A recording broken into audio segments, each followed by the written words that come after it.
뜻대로 사는 우리가 되도록 성령님 역사해 주옵소서. 성도 주의 도구로만 쓰여지도록 함께해 주실 줄 믿고 예수님의 이름으로 감사 기도드립니다. 아멘. 하나님의 자녀들은 그리스도 예수 안에서 치유되어지고 늘 성령의 인도하심을 통해서 승리하는 삶이 이어져 가시기를 주님의 이름으로 축복합니다. 자신의 과거를 치유하려면 그리스도와 연합함으로 내 삶 속에서 주님의 임재를 인정하고 받아들일 뿐만 아니라 그 사랑 안에 젖어서 택한 백성으로 살아갈 때 그 역사가 일어난다라고 호세아 선지자를 통해서 우리에게 말씀해 주고 있습니다. 따라서 기억의 치유와 기도를 통해서 영적으로 성장하려면 진짜 예수님을 만나야 된다는 말입니다. 내가 개인적으로나 하여튼 우리가 집단적으로도 만날 수 있지만 개인적으로 예수님을 만나는 역사가 꼭 필요하다는. 그럼 어떻게 만날 수 있느냐? 얼마든지 만날 수 있습니다. 가끔 이제 전도하다 보면 예수님을 보여주세요. 보여주면 믿을게요. 뭐라 그래요? 보여주면 돼요. 예수님이 약속하시고 기록한 약속을 통해서 우리에게 예수님을 드러내고 계시거든요. 예수님 보여준다. 어떻게 볼 수 있느냐? 보여달라고 주님 앞에 기도하면 하나님은 예수님도 우리에게 보여주시는 분이에요. 믿음을 갖게 하시려고 우리에게 많은 기적을 베푸시는 하나님이심을 우린 잘 알게 됩니다. 그래서 내 내적 자안에 계신 예수님이 말씀 안에 거하고 만나는 그 방법과 삶의 사건들을 우리가 여러 가지를 통해서 우리가 경험할 수 있게 될 것입니다. 예수님은 만남을 통해서 우리에게 다양한 경험을 주시거든요. 다양한 경험을 통해서 예수님을 믿고 믿음 안에 살라고 우리에게 수도 없이 말씀하시는데 우리가 만나려고 하는 그런 의지가 없을 때가 참 많은 것 같아요. 왜냐하면 예수님을 만나면 부담스러울까 봐, 나에게 내 삶을 다 내놓으라고 할까 봐, 때로는 예수님을 만나면 예수님이 내 삶에 간섭할까 봐 갖가지 방법으로 예수님을 깊이 만나려고 하는 사람들이 적어져 가고 있어요. 예수님을 깊이 만나면 내 마음대로 못 살 것 같고 내 생각대로 못 살 것 같으니까 예수님을 만나고 싶어 하지 않기 때문에 우리가 주님을 만나지 못하는 경험을 할 수 있다고 말이에요. 그러나 내가 주님을 만나고 싶어 하면 언제든지 우리에게 다가오셔서 말씀하시고 내가 너를 사랑하노라 라고 말씀하시고 우리가 찬양을 통해서 기도를 통해서 얼마든지 주님을 우리가 개인적으로 다 만나며 살 수 있다는 사실을 우리가 잊지 않으시면 좋겠습니다. 그래서 우리에게 직접 오시지 않고 때로는 말씀을 통해서 우리에게 말씀하셔요. 나는 이런 하나님이다. 나는 이런 예수님이다. 너희가 이렇게 살면 나와 함께하는 삶을 사는 것이다. 너희가 이렇게 말하면 너희가 나를 믿는 것이다. 이렇게 다양한 방법으로 우리에게 늘 말씀해 주고 계신다 말이죠. 내가 주님께 아주 중요한 존재라고 우리에게 말씀하셔요. 근데 우리가 말씀을 잘못 묵상하게 되면 어떤 경향이 생기게 되느냐면 이제 하나님이 나를 소중한 사람으로 여겼구나라고 성경을 잘못 묵상하게 되면 나 때문에 하나님이 계시는 거구나 이렇게 해가지고 내 중심으로 바뀌는 경향이 있어요. 하나님의 중심이 되는 것이 아니라 내 중심으로 바뀌는. 대부분이 이런 사람들은 이제 이단의 괴수가 되는 사람들이 많이 있어요. 그래서 하나님을 자기가 필요한 도구로 쓰려고 그래. 내가 하나님이 내 기도를 응답해 주면 내가 하나님의 뜻을 기뻐하는 일을 하고 하나님이 내 기도에 응답해 주지 않으면 내 마음대로 할 거야 하고 이렇게 꼭 어린아이 투정하는 식으로 그런 말을 하는 사람들이 많이 있어요. 많은 은사자들에게서 일어나는 현상이 뭐냐면, 은사자들이 뭐 은사를 받으면 그 다음부터는 자기가 어른이고 자기가 주인이 된, 내 말 들어야 된다는 거예요.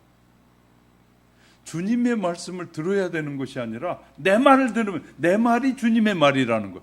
이거 매우 위험한 말이거든요. 내 말 잘 들으면 예수를 잘 믿는 거고 내 말 안 들으면 예수를 잘 못 믿는 거라고 은사자들이 그렇게 할 때가 많아요. 착각하는 거거든요. 이건 믿음이 약하고 지식이 좀 부족한 사람들에게서 일어나는 일이기도 해요. 왜냐하면 하나님이 온전히 우리의 모든 삶의 주인은 하나님인데 어떻게 내가 내 말대로 들어야만이 좋은 믿음의 사람이 되느냐? 이건 얼마나 위험한 발언이고 말인지 몰라요. 내가 아무리 잘 살아도 나는 연약한 인간이기 때문에 결코 완벽할 수가 없어요. 구원에 이를 수가 없어요. 그러니까 우리는 철저하게 나를 은혜를 받으면 받을수록 내가 더 낮춰져야 돼. 주님이 드러나야 되고 주님이 영광이 나타나야 되는데 이게 내가 은혜 받으면 내가 곧 모든 것을 주인으로 이 잘못 해석되어지는 경우가 참 많은 거예요.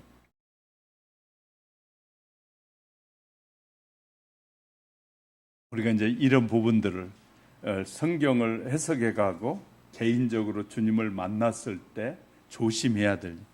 그래서 이단의 괴수들은 대부분이 자기 말을 들으라는 거예요. 자기 말을 듣는 것이 하나님을 잘 믿는 거래. 이런 사람들이 얼마나 많이 지금 우리 사회에 이 주위에 많이 있는지 몰라요. 우리는 철저하게 하나님이 우리에게 우리는 이렇게 공식적으로 공언을 했어요. 이 성경이 기록한 하나님의 말씀이 진리라고 우리는 분명히 말했어요. 그러면 그 진리를 따라 살아가는 것이 맞는 거예요. 내 생각, 내 뜻대로 내가 좌지우지하는 삶을 사는 것이 그것이 하나님이 기뻐하는 삶이 아니라 늘 우리가 가이드할 때, 다른 사람을 가이드할 때 다른 사람이 하나님을 바라보고 주님을 바라보고 따라가게 해야지 나를 바라보고 따라오게 하면 반드시 실패하는 것이거든요. 오늘 많은 지도자들이 자기를 보고 자꾸 따라오라고 말하는, 자기가 성숙하지도 못하고 부족한 것도 많으면서도 자꾸 나를 보고 따라오라고 말하는 것이죠. 이것은 매우 어리석음 속에 있는 것이다. 그러므로 우리는 영적으로 성장하기 위해서는 늘 내 삶의 중심에 이 하나님이 나를 다스려야 되고 내 삶의 중심에는 그리스도가 내 삶의 중심에 계실 때 우리는 온전한 삶을 살아가게 된다는 사실을 믿으시기 바랍니다. 오늘 본문은 유월절 만찬 직후에 시작하신 예수님의 고별사다. 고별사가 계속되는데 크게 둘로 나눠서 구분이 되어져요. 특별히 첫째 고별사는 13장 이 31절부터 14장 31절까지가 고별사고, 둘째는 고별설교는 이 요한복음 15장 1절부터 16장 33절까지가 이 예수님의 그 고별설교예요. 첫 번째 부분에 이 둘째 부분이 구별하는 것은 첫째 부분인 고별사의 도중에 베드로가 질문을 하게 되는 것이 13장 36절부터 37절에 나와요. 13장 36절 7절에 보면 베드로가 이르되 주여 내가 지금 어찌하여 따라갈 수 없나이까? 주를 위하여 내 목숨을 버리겠나이다 라고 말하고요. 또 두 번째 14장 5절에 보면 빌립이 이렇게 말해요. 빌립이 이르되 주여 아버지를 우리에게 보여주옵소서. 그리하면 족하겠나이다.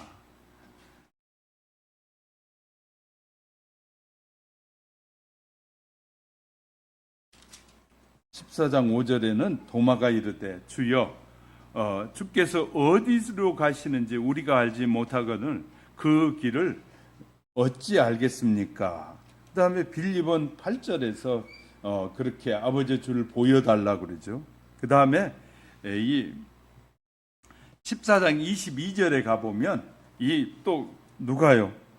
22절에는 유다가 묻습니다. 가로진 아닌 유다가 이르되 이 주여 어찌하여 자기를 우리에게는 나타내시고 세상에는 아니라 하시나이까? 이런 질문을 하게 돼요. 이런 질문에 대한 고별사에서 그 질문에 대한 답을 해주셔요. 물음에 대해서 응답해 주시고 계셔요. 이것은 어디서 하냐면 다락방 안에서, 마지막 만찬이 끝난 다락방 안에서 예수님이 얘기를 나누고 있는 것이에요. 그런데 여기에서 벗어나서 15장에 가면 이제 다락방이 아닌 곳에서 예수님의 고별 설교가 나오게 돼요. 그런데 중요한 것은 우리가 지금 예수님의 고별사 안에서 이 오늘 보려고 하는 본문이 소개되고 있어요. 아주 중요한 내용을 말하고 있는데 핵심적인 요소를 함축해 보면 영원한 관계와 영원한 생명이 어떤 것이고 영원한 연합은 어떤 것이고 예수님 안에 삶에 대한 말씀들을 하고 있어요. 그래서 중요한 부분들이 이곳에서 우리에게 드러나고 있거든요. 영원한 관계에 대한 말씀을 하고 영원한 생명에 대한 말씀도 하셔요. 그리고 영원한 연합, 하나님과 우리와 연합, 예수님과 우리의 연합을 말하고 있고 예수 안에서 사는 삶이 어떤 것인가를 또 설명해 주고 계셔요. 이렇게 이제 말씀하고 있기에 오늘은 예수님의 삶 속에서 자신을 발견하려면 상상이 상호 작용하게 만드는 이 성경의 말씀의 묵상이 필요해요. 자, 우리의 과거의 삶에 대한 부분을, 과거에 대한 삶을 우리가 조명하고 치료하려면 이 상상이 좀 필요하다는 거예요. 상상. 어떤 상상? 과거에 있었던 일. 자, 긴 수도관에 저 앞에가 막혀 있으면 아무리 그 다음이 뻥 뚫려 있어도 물이 흘러가질 않아요. 그러니까 어딘가 막혀 있으면 물이 흘러가지 않듯이 그 막힌 부분을 탁 뚫어줘야만이 물이 시원하게 흘러갈 수 있는 것처럼 우리의 신앙생활에서 많은 부분에서 이 아직도 막혀 있는 부분들이 과거에 어떤 문제들을 해결하지 못하고 또 큰 트라우마가 있었던 과거의 문제들이 우리를 앞으로 나가는데 굉장히 장애 요소가 많아요. 과거에 성적인 트라우마가 있던 사람은 그런 부분에는 아주 민감해져요. 그래가지고 비성경적인 것도 그냥 딱 정체돼가지고 더 이상 앞으로 못 나가는 경우가 너무 많아요. 그런데 중요한 것은 절 보세요. 예수님이 우리에게 오셔서 예수님을 만나서 내가 만나면 나를 보게 되거든요. 예수님을 만나면 내가 보게 되는데 우리의 과거와 현재와 미래의 죄를 다 해결해 주시는 예수님이잖아요. 자, 그러면 예수님을 만나면 내가 뭐 때문에 앞으로 못 나가는지를 예수님 앞에 물어보면 예수님 우리에게 말씀하시는 분이에요. 이해가 되셨어요? 내가 왜 건강한 신앙을 향해서 막 나가야 되는데 이것을 가로막는 요소가 있는 것을 우리는 발견하기 위해서라도 예수님과의 만남이 필요한 거예요. 만남을 통해서 묻고 그 만남의 문제, 그 문제를 해결하면 쉽게 우리의 신앙이 성장되어져 갈 수 있다는 거. 이해가 되셨어요? 여러분 더 들으면 이해가 될 걸로 믿고 한번 그래서 그 예수님과의 만남을 통해서 우리의 과거의 문제도 치유함을 받는다면 또 훨씬 더 나은 신앙으로 성장할 수 있다는 사실을 믿으시기를 주의 이름으로 축복합니다. 그래서 첫 번째, 예수님의 삶에서 자신을 발견하는 원리가 있어요. 오늘 본문 20절에 우리 같이 읽어볼게요. 20절 같이 시작. 그날에는 내가 아버지 안에 너희가 내 안에 내가 너희 안에 있는 것을 너희가 알리라. 세상이 돌아가는 방식에 관해서 예수님의 관점이 들어있는 말씀에서 그날은 하나님이 역사 속에서 주님을 극적으로 나타내는 시점을 선지자들이 우리에게 가르쳐준 표현이 그날이에요. 그날 선지자들이 이렇게 말해요. 하나님께서 약속하신 메시아가 오는 그날, 이걸 말할 때 그날을 강조해요. 선지자들을 통해서 그날 하면 누굴 말하냐면 하나님이 약속한 메시아가 우리에게 오시는 날, 이 날을 선지자들을 통해서 말할 때 그날이라고 말해. 그날. 그런 의미에서 날은 사건이나 시대로 표현하는 것이 더 정확한가. 그때 어떤 날. 흔히 선지자는 특별히 메시아가 나타나실 시대를 가르칠 때 이런 표현을 많이 쓰고 있어요. 물론 그날은 지금이고 메시아가 죽은 가운데서 부활로 도래했음을 말합니다. 이 개념의 문제에 사입해 보면 예수님의 말씀의 의미를 더 깊이 이해할 수가 있는데, 내가 죽은 자 가운데서 살아날 때, 내가 죽은 자 가운데서 다시 살아날 그때 내가 아버지 안에, 예수님이 아버지 안에, 너희가 내 안에, 나는 너희 안에 있음을 너희가 알게 될 것이다. 그날. 그러니까 선지자를 통해서 약속한 날이 뭐냐면 예수님이 죽고 부활한 날. 그날에는, 부활하게 되는 그날에는 예수님이 하나님 안에, 그 예수님 안에 우리가 있고 그 예수님 안에 하나님이 계신다. 연합된다는 거예요. 어느 날? 부활의 날. 할렐루야. 예수님이 부활하신 그날. 그래, 부활이 중요한 거예요.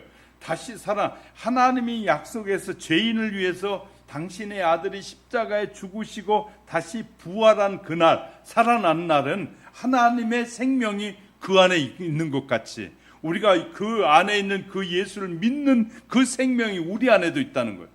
그러니까 모든 생명이, 하나님의 살아있는 생명이 예수 안에도 있고 우리 안에도 다 있게 된다. 할렐루야. 연합된다. 하나 되어진다. 그러니까 예수 그리스도의 부활을 믿게 되면 저와 여러분이 예수님과 하나 되어지고 하나님과 하나 되어지는 그런 생명의 연합이 이루어진다. 이 말을 하고 있는 거예요.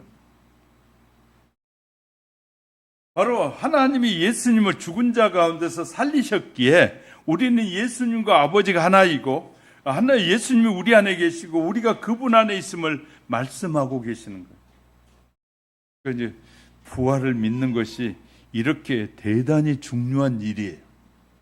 왜냐하면 죽지 않고 살아났잖아요. 살아난 예수님, 그러니까 살아계신 하나님. 하나님은 영원히 죽지 않는 하나님이세요. 근데 죽지 않는, 영원히 죽지 않는 하나님이 예수 안에 있는 것을 우리에게 보여주신 거예요. 그리고 그 예수를 믿는 저와 여러분도 생명이, 살아있는 생명을 갖는 거예요. 할렐루야. 그것을 보게 되리라. 그것을 알게 되리라. 그것을 깨닫게 되리라. 야, 그렇다면 이 과거의 치유를 위한 두 가지 기도가 있는데요.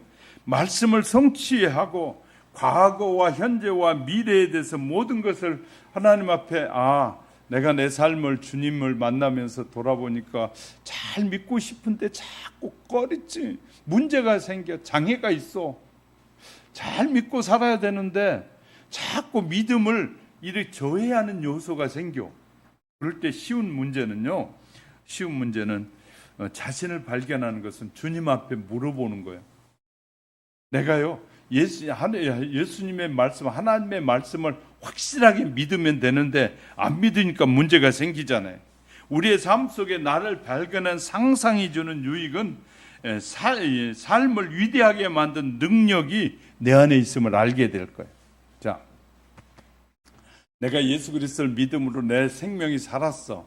근데 살아있는 생명이 예수님의 생명과 연합되어지게 될 때 나의 모든 나를 미지근하게 만들고 더 성장을 가로막는 모든 요소까지를 해결해 버리면 완벽하게 성장이 이루어지는, 성숙해져 간다는 것이죠. 자, 그래서 왜 그러면 이런 말을 하느냐?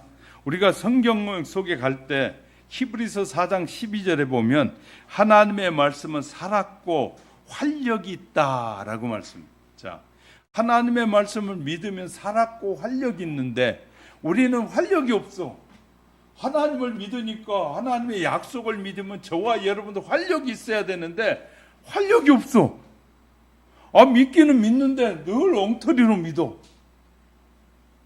하나님 앞에 모든 것이 하나님의 것이라고 다 하는데, 그리고 죽으면 다 하나님 앞에 내려놓고 간다고 그렇게 말해도 그냥 오늘을 못 놔.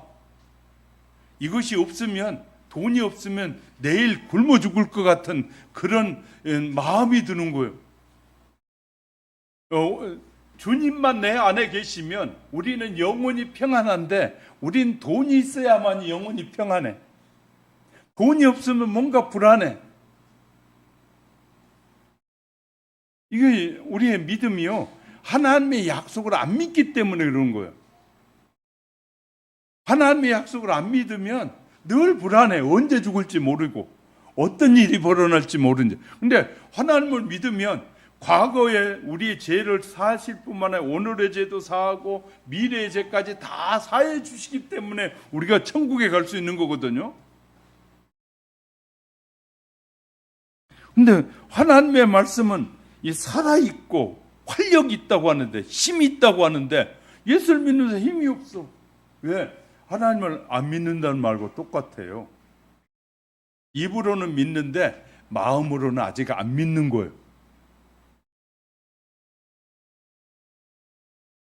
지난 주일날도 말씀드렸어요. 한국교회 신자가 100만 명만 돼도 대한민국이 뒤집어져야 되거든요. 그런데 1000만 명이 될 때도 안 뒤집어졌어. 더 예수를 이용해가지고 돈 벌고 싶어하고 하나님을 이용해서 자기를 드러내고 싶어하는 인간들이 너무 많은 거예요. 교회 안에도. 하나님을 하나님으로 인정하지 않고 하나님을 자기의 인간의 도구로 쓰려는 사람들이 너무 많은 거예요. 그래서 하나님께서 내가 막 달라는 거 응답해주면 기분 좋아가지고 하나님 앞에 헌신하고 사는데, 내가 기도하는 것이 응답되지 않으면 그냥 짜증내는 거예요. 하나님은 나의 기도도 안 들어준다고 막 짜증내고. 저도 그럴 때가 있었거든요. 그런데 하나님의 뜻을 다 알고 나면, 다 이렇게 하나님의 뜻이 알려지잖아요. 내가 깨달아지고 나면 불평이 다 사라져버려요. 이해가 되셨어요? 자, 하나님의 뜻을 몰랐을 때는 막 불평하다가 하나님의 뜻을 알면 불평이 소멸되죠. 없어져 버려요.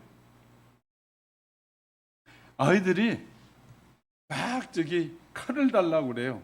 칼 가지고 막 하면 아무거나 잘 잘리니까. 근데 그 아이들에게 달란다고 칼을 줘버리면 자기 몸을 상하고 자기를 심각하게 문제가 생겨. 그런데 칼을 잘 다루는 이 요리사에게, 잘 만드는 요리사에게 칼을 주면 우리가 좋아하는 아름다운 음식이 만들어져. 그러나 아이들에게는 뭐가요? 칼이 위험한 것이에요. 그러니까 어떤 사람에게 칼이 위험하고 어떤 사람에게 칼이 아주 좋은 것이에요. 그러니까 세상에 있는 모든 물질들이 나쁜 것이 아니에요. 도구가 나쁜 것이 아닌데 어떤 마음으로 그걸 도구를 쓰느냐에 따라서 악하게 쓰여지기도 하고 선하게 쓰여진다. 우리가 사용하는 시간과 돈과 명예라는 걸 어떻게 쓰느냐에 따라 하나님께 영광이 되고 하나님의 영광을 가릴 수 있다는 거예요. 그러니까 어떻게 내가 어떤 마음을 가지고 쓰느냐에 따라서 그 영광이 드러나지 못하고 가려질 수 있다는 거예요. 잘 아셔야 돼요. 하나님의 말씀이 능력이 있다, 살아있다라고 말씀하고 있어요. 자, 그러면서 히브리서 4장 12절에 지으신 것이 하나도 그 앞에 나타나지 않음이 없고 우리의 결산을 받으실 이에 눈앞에 만물에 벌거벗은 것 같이 드러나리라. 저는 이 말씀을 주님께서 저에게 깨닫게 해주셨다고 언젠가도 말씀드렸어요. 기도하는데 내 과거로부터 해서 미래까지, 그래서 과거에 돌아보니까 잘못했던 허물들이 있어서 그 허물들이 하나님이 생각나게 해서 그 허물들을 위해서 하나님 용서해 달라고 기도할 때마다 지워졌다라고 말씀을 드렸는데 기억나는지 모르겠어요. 자, 우리의 과거의 삶에 하나님이 우리를 성숙시키게 하시려니까 이렇게 내가 과거에 그런 문제로 인해서 문제가 됐던 것들이 그냥 남아있으면 장애가 되니까 기도하는 순간에 깨닫게 해주시더란 말이에요. 그래서 깨닫게 하는 순간에 하나님 이런 허물이 있었습니다. 이런 것들에 하나님의 뜻대로 살지 못한 잘못들을 용서해 주세요 하고 기도하니까 그 문제가 지워지더라는 거예요. 지워진. 그러니까 내게서 장애가 소멸되고 있다는 거예요. 장애가 소멸되니까 더 주님이 잘 보이게 된더라 그 말이에요. 그러니까 우리예요. 과거에 많은 상처들이 미래를 향해 나가는데 참 장애 요소가 많다라고 많은 심리학자들이 말하고 있어요. 그러니까 사람을 연구해보고 사람들의 심리를 다 파악해보니까 그 사람들의 심리에는 과거의 트라우마가 미래를 향해 나가는데 장애가 되더라는 거예요. 그래서 성경의 말씀을 찾아보니까 성경의 말씀에 주님께 그런 문제들을 어떻게 해결해 가냐면 그 문제 생각나고 보여질 때마다 그 문제를 놓고 기도하니까 하나님이 치료하고 해결해 주시더라는 거예요. 할렐루야.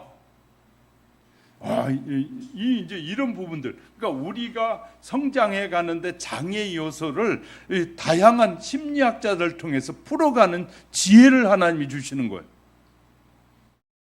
근데 성경이 이렇게 말해. 네가 과거에서부터 살아왔던 모든 거에 대해서 내가 다 너를 다 찍어놓은, 저에게는 그렇게 말씀했어요.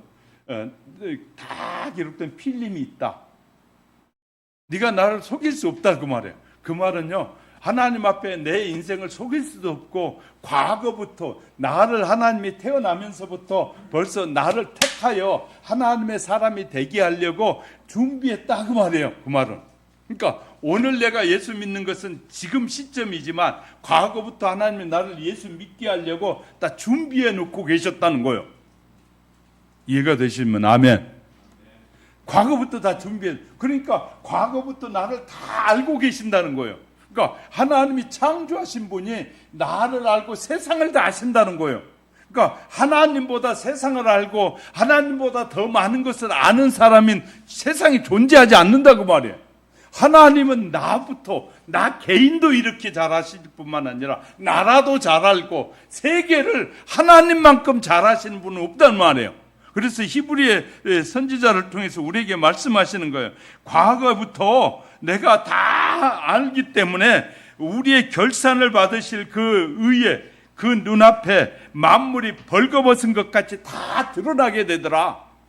그러니까 어느 날 다 청산하게 될 때 다 알게 되리라. 이런 말씀을 묵상하다 보면요, 깜짝깜짝 놀랄 때가 많아요. 그러면서 히브리서 5장 7절에 육체도 육체로 계실 때 심한 통곡과 눈물과 간구로 소원을 올렸고, 8절엔 아들이시면서 받으신 고난을 순종함으로 배웠다. 이 말씀이 이런 거예요. 하나님의 아들임에도 불구하고 이 땅에 오셔서 모든 수미와 모든 걸 사람이 최하로 겪을 수 있는, 가장 심하게 겪을 수 있는 모든 것을 다 겪으셨고, 그래서 우리를 더 잘하신다는 거예요.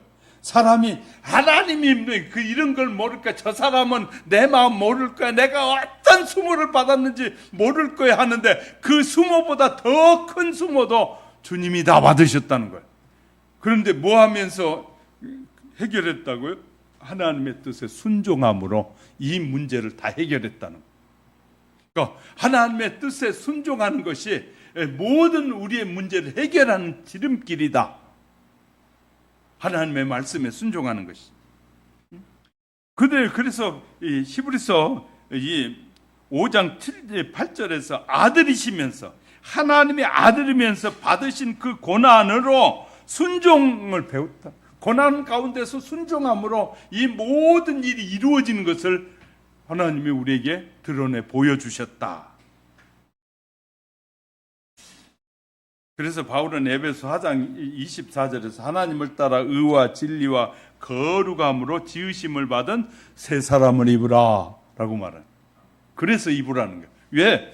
왜? 하나님을 따라, 하나님이 말씀하신 그 말씀을 따라 의와 이 진리와 거룩함으로 지으심을, 그렇게 새롭게 우리를 지으신 그 새 사람으로 입고 살라는 거예요. 저와 여러분. 그렇게 하시면서 예수님 안에 있는 생명에 대한 진리라고 말씀하는 거예요. 그러니까 예수님도 그렇게 순종했다는 거예요. 하나님의 아들인 예수님도 순종했는데 우리는 말씀을 따라 안 살아. 자기 생각대로 자꾸 살지. 자기 뜻대로 살지. 우리는 주님, 하나님이 기뻐하는 사람은 하나님의 뜻대로 살아야 돼요. 내 아들이고 딸이라도 내 아버지의 뜻대로 살지 않으면 그건 내 아들이 아니에요. 그 말하고 있는 거예요.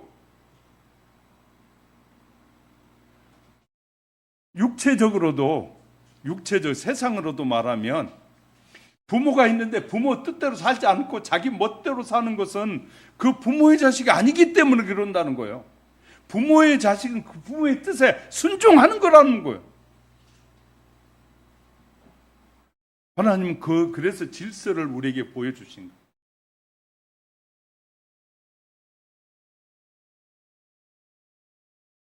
그래서 엄마들은 아버지의 말에 순종하게 자녀들을 자꾸 가르쳐야 되거든요. 어리석은 엄마들은 네 아빠 말 듣지 마라, 내 말 들어라, 이렇게 가르쳐.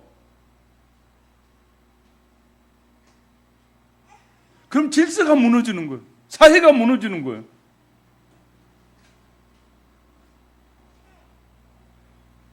성경을 알면요, 이런 것이 보이는 거예요. 성경을 통해서 하나님이 우리에게 가르치는 거예요. 가정이란 적은 단어 같지만 저가 하나님의 가정으로부터 시작해. 아담과 하와의 가정으로부터 하나님의 나라가 시작되는 거예요. 그래서 가정에서 부모의 말에 불순종하는 것, 그게 좋은 것이 아니에요. 부모가 잘못 가르치는 건 안 따라가야 되겠지만 바르게 가르치는 건 따라가는 것이 그 부모의 자식이라고 말하는 거예요. 하나님이 우리에게 수도 없이 당신의 아들을 십자가에 주기까지 다 내어주면서까지 보여줘도 하나님의 뜻대로 안 산다는 거예요. 그렇기 때문에 심판을 받는다는 거예요. 영적으로 성장하는 과정에서 고난을 만나면 종종 피하려고 유혹하는 것은 다름 아닌 나의 죄, 그 죄가, 그 장애가 자꾸 하나님의 뜻대로 살려고 하는 것을 가로막는다 그 말이에요. 예수님 몸소 고난을 겪으셨고 우리의 연약함을 아신다는 거예요. 주님도 육체적으로 무력할 때가 있었는데 특히 순환 중에서도 우리의 연약함 속에서 우리와 함께 계셨어요. 주님은 성경은 주님께 나아갈 때 진리를 두려워하지 말고 진리가 거짓이라는 그 주장만 하지 않는다면, 무관하다면 정말 주님의 뜻을 따라 순종해야 된다는 거예요. 그러면 다른 말로 하면, 쉽게 설명하면 내가 따라 살지 않는 것은 진리가 아니기 때문에 안 산다는 말이거든요. 다르게 표현하면 우리는 표현을 다양하게 해볼 필요가 있어요. 내가 왜 따라 살지 않느냐, 왜 주님이 우리에게 말씀해도 내가 순종하느냐, 진리가 아니기 때문에 안 따라간다는 말과 똑같은 거예요. 이렇게요. 성경을 우리가 바로 알아야 될 중요성이 여기 있는 거예요. 정말 당신이 진리가 왔다면, 하나님의 말씀이 진리라고 맞다면 당연히 말씀대로 살아야지. 이해가 되셨어요?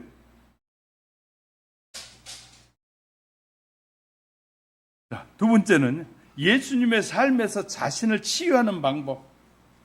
예수님 삶 속에서 나를 발견하게 치유하려면 기억을 구별할 수 있는 지혜가 필요해. 과거의 일들 중에서 구별력이 있어야 돼. 분별력이. 무엇보다도 중요한 것은 무의식의 세계에서 의식의 세계로 끄집어내는데 그런 과정의 주도권을 누구에게 있느냐? 과거에 내가 트라우마를 이렇게 끄집어내는데 그 트라우마를 내가 생각하면 안 된다는 거예요. 내 생각대로 트라우마를 끌고 나오면 무의식에서 의식의 세계로 끌어내면 뭐 어떻게 되면 부정적인 생각으로 가득 채워져 있어요. 그러면 과거에 잘못된 그 트라우마를 끄집어낼 때 주님 앞에 맡겨버리면 돼. 이해가 되셨어요? 너무 깊이 다루어서 그러는가? 이 중요한 내용인데. 자, 그러니까 쉽게 설명하면 이런 겁니다. 오직 모든 주권을 주님 앞에 맡기라는 거예요. 내 삶에. 그러니까 과거도 현재를 사는 나는 과거도 주님 앞에 맡겨버리고 미래도 다 맡겨버리면 주님이 해결해 주신다는 거예요. 할렐루야. 근데 내가 해결하려고 하니까 안 되더라는 거예요. 수많은 사람들이. 그러니까 그래서 철저하게 성경은 하나님의 뜻대로 살고 주님의 뜻대로 살고 성경은 우리에게 말해요. 너희 주님 뜻대로 살기를. 그래서 아까 우리 찬양도 이런 찬양했어요. 변치 않게. 우리 어떤 환경에서도 변치 않고 주님만을 따라가야겠다는 그런 찬양을 만들어지는 거예요.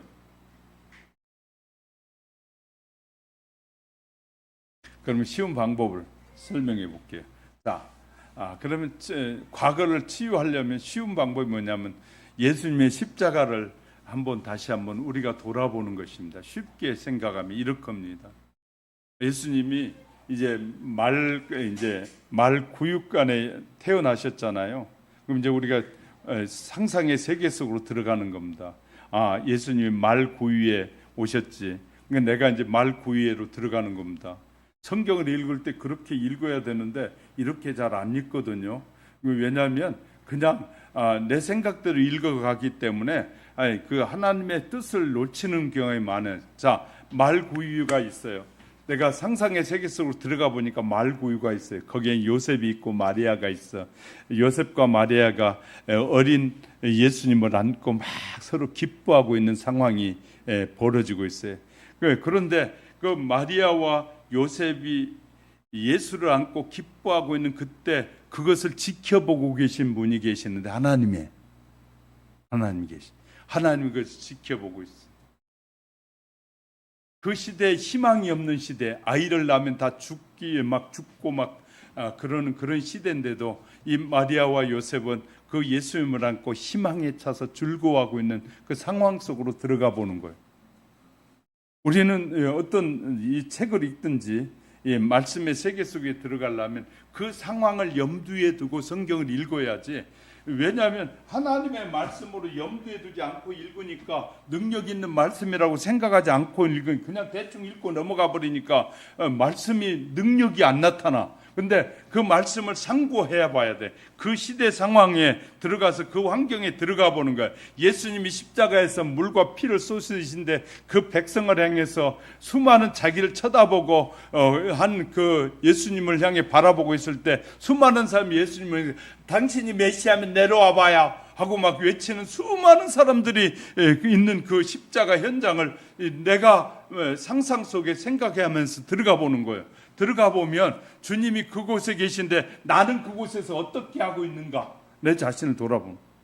내가 부정적인 사람이면 예수님이 똑같은 상황이요. 예수님 십자가에 못 박혀 있는 그 상황이 예수님이 말하는 당신 예수님이면 내려와 봐요. 그런 사람이 되는 것이고 내가 믿음의 긍정적인 사람이면 그 예수님을 그런 예수님 바라보면서 마리아처럼 울면서 주님을 바라보게 되는 거예요. 그런 말씀이 말하는 그 상상의 세계 속으로 내가 들어가는 거예요. 깊이 들어가 보는. 그러면 거기에서 깨닫게 하시는. 자, 우리에게 성경은 다양한 챕터를 통해서 다양한 내용들을 통해서 우리에게 수도 없이 우리에게 예를 보여주고 계셔요. 자, 예수님이 이 땅에 오셔서 하나님의 아들이 다양한 환경과 그래서 어떤 부분들은 내용이 짧고 길고 하면서 다양한 챕터를 보여주면서 수많은 사건들을 다루고 있어요, 성경이. 그 수많은 사건들에서 뭘 봐야 되냐면 그 사건에서 말하고자 하는 핵심이 무엇인지 이 부분에서 예를 들어서 지금 우리에게 빌립이 주여 아버지 우리에게 보여주옵소서 그러면 족하겠나이다 하잖아요. 근데 예수께 이르시되 빌립아 내가 이렇게 오래 너희와 함께 있었을 때 내가 나를 알지 못하느냐? 나를 본 자는 아버지를 보았거늘 어찌하여 내게 아버지를 보여달라고 하느냐? 지금 예수님이 답답하셔서 이렇게 이 빌립에게 그렇게 설명하고 있잖아요. 네가 벌써 몇 년이나 3년째 가까이 지금 나를 보고 있으면서 내게서 아버지를 못 봤느냐 그 말이에요.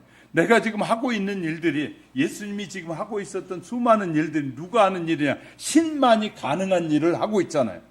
신이 했던 일들, 귀신을 쫓아내고 이 질병을 고쳐내는 그 당시에 문둥병을 아무도 치료하지 못하는데 그 당시에 모든 유대인들, 그 당시에 유대인들은 하나님만이 문둥병을 치료하는 걸로 알고 있는데 예수님 문둥병을 치료하잖아요. 문둥병을 치료할 때 바로 하나님이니까 치료했다 그 말이에요. 쉽게 설명하면. 그런데 하나님이니까 치료했는데 네가 그걸 보고도 왜 믿지 못하느냐 그 말이에요. 우리는 하나님이 우리에게 수도 없이 보여주는 챕터들을 보면서도 그것이 남의 얘기로 자꾸 좀 생각하기 때문에 안 먹는데 이제 우리가 주님을 만나려고 하고 깊이 묵상하면 하나님이 어떤 챕터를 딱 생각나게 떠오르게 해주셔요. 그러면 그 떠오른 챕터, 그 사건 속에서 나의 모든 문제들이 들어있는 것을 알게 하시는 거예요. 자, 그러니 치유하는 방법은 쉬워요. 알게 하셨잖아요. 그러면 그 문제를 서론, 본론, 결론으로 쫙 나눠가지고 그 문제를 구체적으로 하나님 앞에 기도하는 거예요. 하나님, 이런 문제가 있었는데 그때 내가 큰 상처가 컸던 것 같아요. 주님, 과거에 나의 허물도 내 실수도 잘못도 깨끗이 치료해 주옵소서. 그러면 그 과거에 내가 트라우마로 잡혀있던 그 부분이 치료되어지면 내 영이 깨끗해지기 시작하는 거예요. 더 정결해지는 거예요. 이해가 되셨어요? 자, 내 안에 어떤 그 트라우마를 통해서 어떤 사건을 통해서 부모와 형제지간의 모든 이웃들과의 관계에서 있었던 수많은 관계 트라우마가 이렇게 사건을 통해서 하나님이 보여주신단 말이에요. 예수님이. 그때 그 말씀 속에서 이런 것이었구나. 이런 것이 나를 믿음의 길을 가로막고 있구나를 깨달을 때 그 문제를 놓고 기도하면 그 문제가 해결되면서 내가 더 믿음의 성숙하게 이루어지는데 성령님이 하시도록 맡겨야 됩니다. 그래서 저는 세 번째 이렇게 정했어요. 성령의 인도로 영적으로 성장하는 성도가 돼야 된다. 자, 19절 본문 19절을 볼게요. 조금 있으면 세상은 다시 나를 보지 못할 터이로되 너희는 나를 보리니 이는 내가 살았고 너희도 살겠음이라. 이 말이 무슨 말이겠어요? 자, 조금 있으면 세상이 나를 다시, 예수님을 다시 보지 못한다는 거예요. 그러나 너희는 나를 보리라. 왜? 영으로 살아계시기 때문에 보리라. 영적인 눈이 열리면 살아계신 하나님이 보여요. 그래서 성령님이 보이고요. 내 안에 계신 성령님의 음성을 듣게 되는 거예요. 영적으로 우리가 무지하면 막 귀신이 역사해도 귀신인지 아닌지도 몰라. 그런데 내가 귀신에 대해서 알게 되면 귀신의 역사가 각 느껴져요. 그래서 세상의 무당들이 이렇게 말해. 신이요 이만해, 신이만해 막 그렇게 말해. 다시 말해, 자기에게 지금 그 신이 이 역사하고 있음을 지금 역사함을 알게 되는 것처럼 우리가 하나님과 깊은 교제로와 영적으로 더 충만해지면 주님이 나와 함께 하시고 내 안에서 말씀하시는 그것이 느껴진다고 말이에요. 이해가 되셨어요? 자, 우리 집사님하고 대화를 하면 집사님이 뭘 말하려는구나 라고 느껴져요, 안 느껴져요?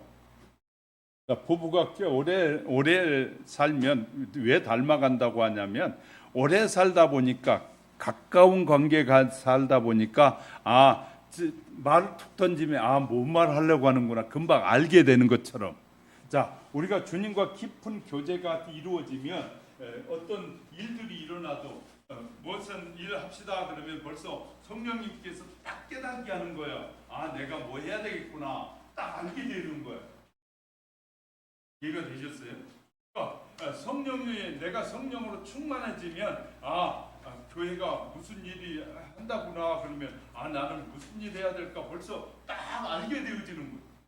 영적으로 이게 교통이라는 거야. 영적인 교제가 이루어지면 금방 알게 돼. 근데 상대방에 대해서 별로 신경을 안 쓰고 살면 평생 살아도 저 인간 저런 마음을 갖고 살았네 평생 살아도 몰라. 그런데 상대방에게 뭘 관심을 가져야 돼. 그래야 상대를 알게 되는 거예요. 우리가 예수님을 믿는다고 하면서 예수님에 대해 관심도 안 가져. 그냥 내 삶의 일주일 내내 예수님에 대해서는 전혀 생각하지 않고 살다가 주일날만 생각해. 그러니까 주님을 잘 모르는 거예요. 목사는요 늘 주님을 생각해. 자기 전에도 주님이 이 말씀을 통해서 뭘 말씀하시려고 할까. 그 묵상하다 보니까 주님이 말씀하시는 것들이 느껴지는 거예요. 자, 부모가 성질을 낸다고 막 아이들은 성질만 낸다고 하는 거야. 왜 부모가 성질을 내지? 아이들이 성질을 낼 때 아이들이 왜 성질을 내지? 제가 뭐 때문에 성질 내지 하면 그 상대방을 알 수 있어요, 몰라요? 알 수 있잖아요.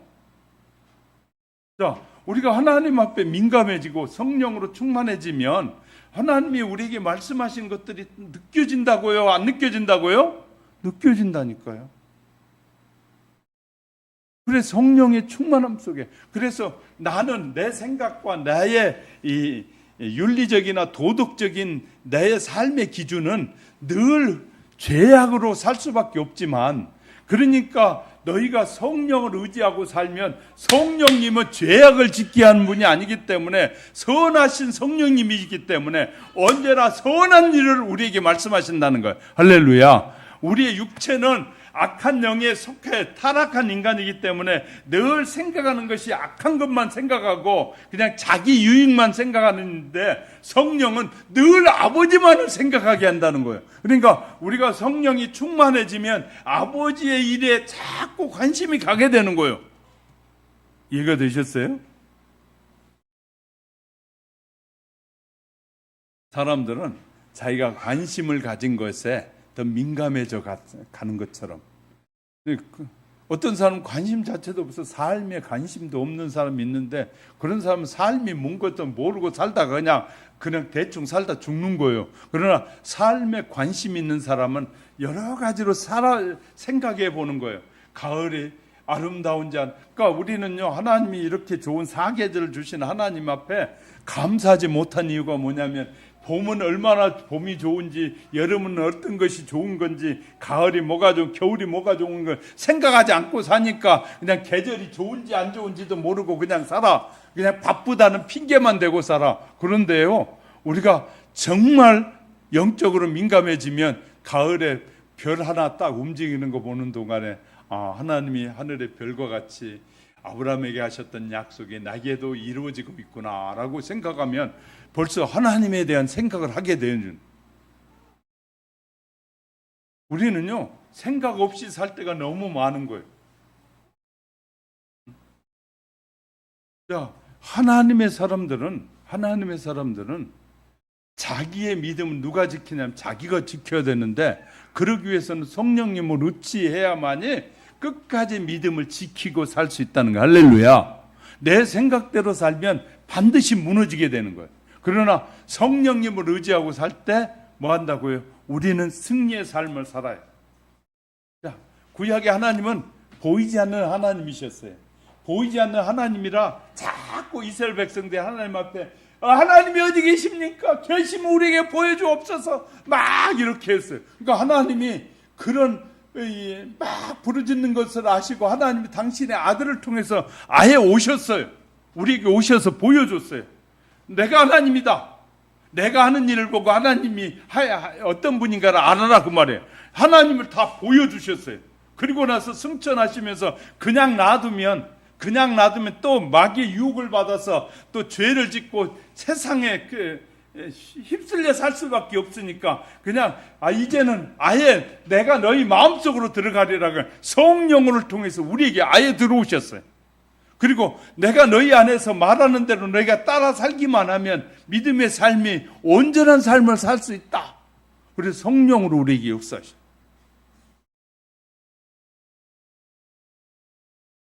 우리는 기억해야 돼요. 늘 하나님의 뜻 앞에 하나님이 뭘 원하시는지 늘 성령의 인도하심을 받고 살라는. 그러면서 이제 이렇게 말씀하셔요. 그러면 하나님의 자녀는 무엇이냐? 21절에서 말해요. 21절에서 성령의 인도함을 받고 사는 하나님의 자녀는 21절 우리 같이 읽어볼까요? 시작.